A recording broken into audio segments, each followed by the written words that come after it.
Hey guys, Professor Doney back here. We've in the middle of talking about heat and thermal energy, and what I need to do as promised is give you a real quick chapter 13 lecture. Okay, since we didn't get to this in class, so this is more pertinent to those of my on-campus students.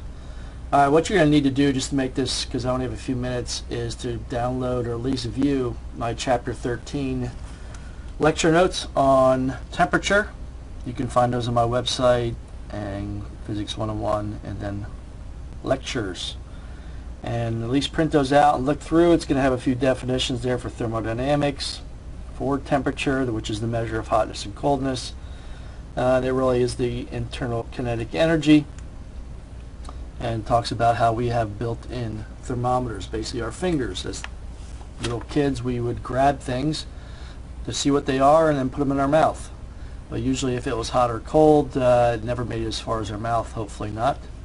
And it talks about that, talks about thermal equilibrium, which we've already done in class, and it goes into thermometers and things like that. So really what I need you for chapter 13, besides the definition, things like that, is really just kind of understand what's happening with the thermometers and the different scales.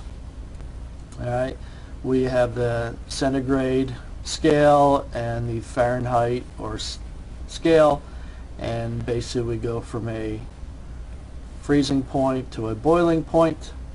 I won't get into the history.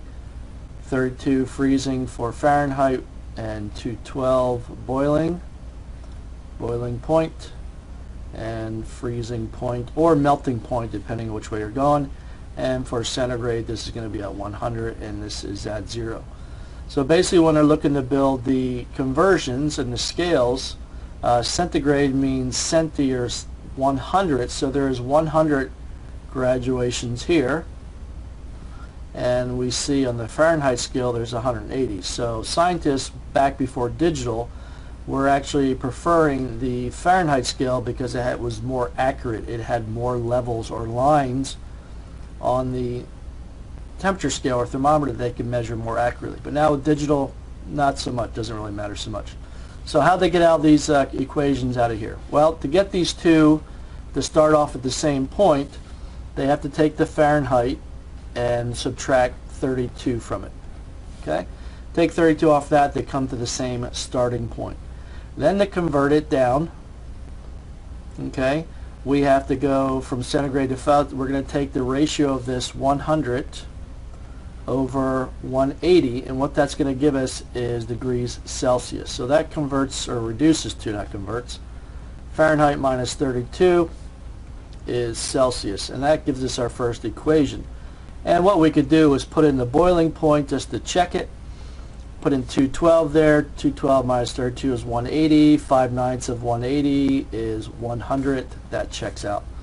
Now to go the other way around, we can just rearrange this equation, and this becomes 9/5 centigrade, and then we add 32, and that gives us Fahrenheit. Now I have it written the opposite way, but we could check that to see that everything is good there. So let's put 100 degrees in for that. That's 9/5 of 100. That becomes 180 plus 32 gives you 212. So really that's the biggest thing out of chapter 13 that we're going to need to know for the exam, besides definitions of thermometric properties and all that. What we are going to add in here last minute is just the Kelvin scale, the absolute scale. And the absolute scale is, or absolute temperature is degrees Celsius plus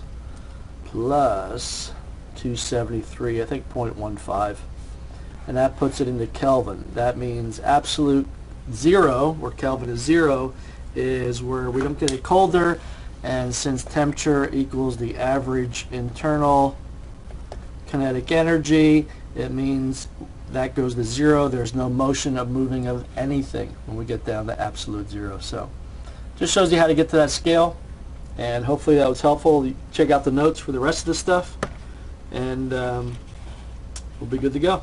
Alright, see you next video.